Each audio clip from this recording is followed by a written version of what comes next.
Welcome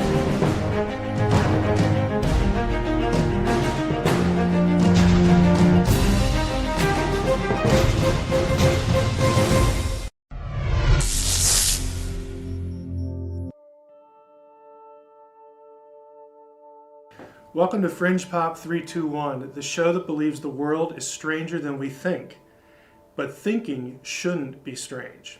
This is a cuneiform tablet. Cuneiform is an ancient script. Mesopotamian cultures used it. It was invented by the Sumerians, and it was adopted by the Akkadians, the Assyrians, and the Babylonians, and a few other civilizations too. Now, some say that we have references to aliens, to extraterrestrials in tablets like this one. Is that true? Well, let's find out. Do cuneiform tablets really prove that aliens once visited Earth? Well, to go after this question, we need to start with really 4 introductory questions. Who makes this claim? Who are the ones, the writers, the teachers, people out there on TV or on the internet that actually try to argue this point? And then what are the specifics of the claim? Thirdly, can these arguments actually be tested? That's going to be important. And then fourth and lastly, what is the outcome of that testing? Now, we'll take these questions in order, and I want to start with the first 2 of them. Who makes this claim, and what are the specifics of the claim? Ancient alien visitation of Earth is not a recent idea. It's actually a pretty old one. Now, the idea that there might be other worlds and those worlds might be populated by intelligent extraterrestrials, that goes way back to the early centuries AD. The idea that those intelligent extraterrestrials might have visited us, though, is a little more recent, roughly the 1800s to, of course, the modern time. It's still an idea that's quite popular. Now, you're probably most familiar with this idea through the writing of someone called Eric von Daniken, Chariots of the Gods, or maybe Ancient Aliens, the TV show. That show has featured von Daniken in certain episodes and of course featured his work. But the specific ties to cuneiform tablets is something unique to someone called Zecharia Sitchin. Now, Zecharia Sitchin was a well-known author. His major work on this is called The 12th Planet. It was written in the 70s. It was actually part of a series, The Earth Chronicles. Sitchin was a Russian-American author. He died in 2010 at the age of 90, but by the time of his death, he had sold tens of millions of books in over 20 languages. Since his death, Sitchin's immense popularity has sort of been capitalized upon by others, namely Jason Martell and Michael Tellinger. If you were to look up cuneiform tablets, Sumerians, and ancient aliens, these are the names you're going to get in addition to Zecharia Sitchin. So those are the players. But what about the claims? What do they actually argue? Now, what specifically does Zecharia Sitchin say that the cuneiform tablets say about aliens visiting Earth? Well, the specifics are this. Sitchin claims that the tablets describe an alien race known as the Anunnaki, who were worshipped by the Sumerians and civilizations afterward. The Anunnaki came from Nibiru, which was, according to Sitchin, a planet beyond Pluto. Now, this planet, and again, Sitchin claims that the tablets actually tell us this, cycled through the solar system and sort of got in our neighborhood and appears in our neighborhood every 3,600 years. And during one of these cycles, the Anunnaki sort of got off the boat and they visited Earth. When they got to Earth, they genetically engineered primates and made us, human beings. You say, well, why would they do that? Well, the Anunnaki liked gold. It was important to them, and so they wanted to create a race of slaves to mine gold. Now, all of these claims can be tested and deserve attention. What we're going to do is take a look at the tablets and ask the very simple question, do the cuneiform tablets actually speak of an extraterrestrial race known as the Anunnaki who come from a place, a planet, called Nibiru? The way we're going to determine if this is valid or not is to go to the primary sources. I'm going to show you a website called the Electronic Text Corpus of Sumerian Literature. On that website, you can actually search the cuneiform tablets for what they say about the Anunnaki. You don't need to go out and learn Akkadian or Sumerian. You can go to this resource and test the claims of Zecharia Sitchin and others who promote his ideas. So let's do that. We're here at the Electronic Text Corpus of Sumerian Literature website. Now what we need to do is go to where it says Advanced Search and click on that link, and that's going to take us to the search page. And in the field that says Search For, we want to type A-NUN-NA.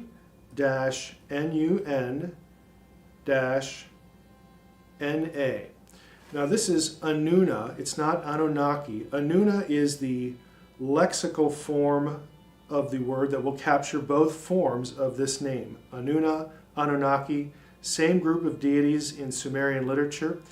We want to make sure that we select, instead of form, lemma, and that will capture everything, either Anuna or Anunnaki. So we want to just hit our return key, and what we get is 182 lines in the cuneiform tablets about the Anunnaki. Now you'll notice in the middle column that we have Anuna, and the hit below that is Anun-K, that's Anunnaki. So we get both results in our search. And you say, well, I can't read any of that because I don't know Sumerian either in cuneiform or in transliteration. Well, you don't have to know that. If you look at the second line, there's a little TR right here. If we click on that, that takes us to an English translation of that particular line in that particular tablet. What we have here is a database. This database will allow you to get to every place where the cuneiform tablets talk about the Anunnaki, or the Anuna, the shorter form of the term. You can check the claims of Zecharia Sitchin yourself. All you have to do is click through each hit, each occurrence, and just read the text in English. And you will find something pretty surprising, at least to those who really buy into ancient astronaut theory, specifically that you find all this information in cuneiform tablets. You're going to find that that idea is quite lacking in the primary sources.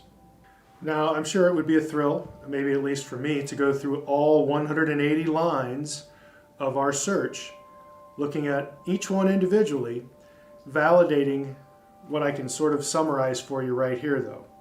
And that is, the primary texts refute the claims of Zecharia Sitchin and anyone else who puts forth his ideas that we have Anunnaki, an alien race from a planet called Nibiru, that visited Earth. There are no texts, and not even a single line of a cuneiform text, that affirm that the Anunnaki are from Nibiru. I'll take it even further than that. There isn't a single text that associates the Anunnaki with Nibiru in any way at all. Now that might sound like an outlandish claim, but I've just shown you the search, and you can do the search for yourself. You could take the time to go through all 180 or so lines and validate or invalidate a claim. My claim, again, is that the cuneiform tablets don't have this information. So what's important is that we stick to primary sources for what we say that an ancient person believed, or something that happened in the ancient world that might be referenced in a particular piece of literature, like a cuneiform tablet. We need to go to the tablets themselves. The search item, again, you can do for yourself. You go to our website about this episode. I will reproduce what you need to type in right there, and you can run the search for yourself. We're not done with the Anunnaki, though. There's a lot more to think about. They may not be extraterrestrials, but we just saw they show up in cuneiform texts a lot. So who in the world were the Anunnaki? That's what we want to take a look at next. These figurines that you see are put forth by ancient alien theorists as being examples, illustrations, depictions, idols of the Anunnaki. You'll notice that they are reptilian in form, they are lizard-like, and so the claim is that the Anunnaki were reptilian aliens. Now, These figures are actually very well known to Mesopotamian archaeologists. They are not a mystery. There are many publications about them. One such publication is a book entitled Beyond the Ubaid. And in this book, there's a specific chapter on these figurines. The chapter is entitled A Snake in the Grass, Reassessing the Ever-Intriguing Ophidian Figures. Ophidian is an academic term for serpentine or reptilian.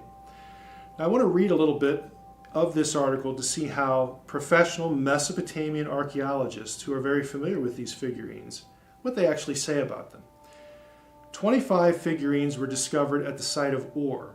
2 of them come from a house in Pit F, dated to the early Ubaid period. They were found along with domestic and utilitarian artifacts, such as pottery, pounders, grinders, flint hoes, clay sickles, net sinkers, and spindle whorls, attesting to their probable use alongside or during everyday activities. Other later Ubaid figurines from Pit F were found in loose soil, in rubbish strata, mixed with Ubaid pottery of earlier phases. Now, did you catch that phrase, in rubbish strata? That means they were actually found in garbage pits. That really isn't the kind of thing that you would do if the thing you were throwing away was an item of worship, a sacred object. But nevertheless, this is where some of these figurines were actually found. So how do we evaluate the figurines against what we actually get in archaeology? Well, we need to think about that. The truth is that these figurines that ancient alien theorists put forth to us as being representations of the Anunnaki, their use is really unknown. Nobody really knows what these things are. What they represented is also unknown. How they were used is frankly unknown. Now, we just saw or read that they were found among very simple everyday objects, and sometimes even in trash pits. So it's pretty doubtful that these would be sacred objects. You don't just throw those things in the trash. There's no known connection as well to the Anunnaki. And you say, well, how do we know that? Well, we know that because of the archaeology. And we've actually given you the answer to this in the quotation and even back in the picture of the figurines themselves.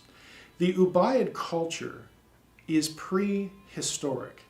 No one in the field disputes this. You say, well, who cares? What's the big deal? Why should we be concerned if they're prehistoric? How does that answer the question of whether these are the Anunnaki or not? If they're prehistoric, roughly 5,500 to 4,000 BC is where archaeologists put these things. That is before the invention of writing, even in Sumer, the earliest writing that we know. That means that there is no writing on them. Now, we've already seen, again, if you repeat the search, you can validate this, that the Anunnaki are not described. They're not associated with another planet from Nibiru. None of these things are actually in the text. And now we're in a situation where we have these objects and nothing is written on them. And because they're prehistoric, they weren't found with anything else that had writing. There is literally nothing that associates these figures with the beings known as the Anunnaki. Now, we've seen there's no reason to associate the Ubaid figurines with the Anunnaki. We have no written text that makes that association, and the figurines themselves are prehistoric. Having any kind of textual information at all is going to be impossible because when they were made, writing did not exist in Sumer. Nevertheless, the Anunnaki are in a lot of texts. We've already seen that as well. So who were they? Well, the primary sources are the place to go for that information. The most recent project on Sumerian to collect the data and produce for scholars a dictionary of Sumerian literature is the electronic Pennsylvania Sumerian Dictionary Project. This is a project run at the University of Pennsylvania, and the dictionary is also published in hard copy. There are a few volumes out. The first one actually has the entry for Anunnaki. The name, according again to the text, does not mean those who from heaven came. That's a famous Sitchin translation for the term Anunnaki. It actually means princely seed, or someone who is high-born or noble. It's the idea of nobility. You also see on the internet translations like offspring of Anu, the sky god. And again, arguments try to make a connection between sky god, which is An, and extraterrestrials. But that's actually not a very good translation for a simple reason. The word's usage. In the Sumerian tablets, and again, the PSD, the Pennsylvania Sumerian Dictionary, is going to note this, Anunnaki is actually a term used of people on occasion. Just normal people and their siblings. Now that makes sense if the term means princely seed or highborn or nobility. One human being could refer to another human being along those lines, in those terms. So there's nothing inherently about the term that has to mean some sort of descendant of deity, descendant of the sky god. There's nothing like that in and of itself. However, most of the uses of Anunnaki are referring to a group of gods in Mesopotamian religion. Now we could ask the question at this point, are these high gods or low gods? And the answer in Mesopotamian religion, Sumerian religion, is, well, they're actually both. They're both because in some texts they are very highly elevated, very highly regarded, and in other texts they are consigned to the underworld. They have low status. A good place to get this kind of information about the Anunnaki is also another source from the University of Pennsylvania, the Mesopotamian Gods and Goddesses Project. Now, Penn, for many years, was the center of Sumerian scholarship, really since the early 20th century. And you say, well, thanks for the history lesson, why should I care? Well, you should care because Samuel Noah Kramer was the Sumerian professor there. He was still there when I was there. Penn is one of my alma maters. But Kramer was an important Sumerian scholar at this particular place. And I mention him because Zecharia Sitchin quotes a lot from Samuel Noah Kramer's writings. Now, Kramer knew what the term Anunnaki meant. So why would Sitchin sort of either not quote him in that regard or misquote him or sort of ignore the information? Well, I have to leave that for you to decide. But the authority that Sitchin relies on for certain points of his writing would have disagreed when it comes to the meaning of the term Anunnaki and, of course, all the extraterrestrial stuff.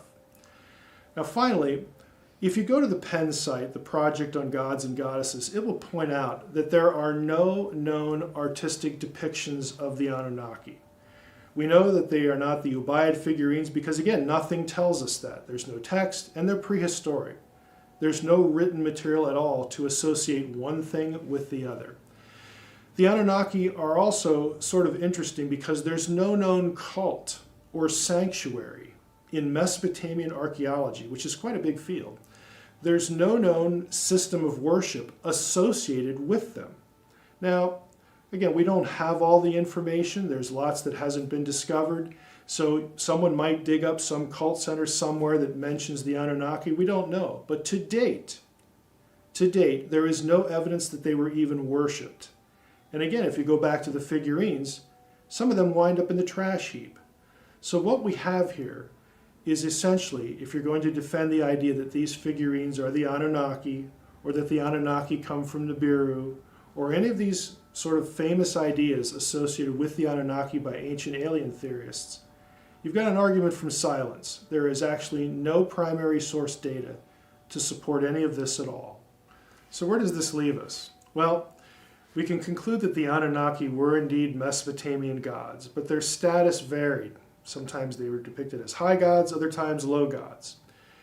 We can conclude that they were not extraterrestrials. There is nothing in the cuneiform material that indicates that at all. And again, we are trying to go back to primary sources. They were also not the serpentine Ubaid figures. Again, there's no writing associated with those figures. They're prehistoric. We have nothing upon which to base this idea. Ultimately, what we have is, as I mentioned before, a glorified argument from silence. Now, what we need to do and concentrate on is primary sources, and that's what we do here at Fringe Pop 321. Please check out our website. We will have show notes, dedicated to this episode, sources for you to go to look up. And again, don't just depend on our word for it. Do the work yourself, do the research yourself. It is within your grasp to find out and to answer these questions. Tune in next time for our next episode, because what you know may not be so.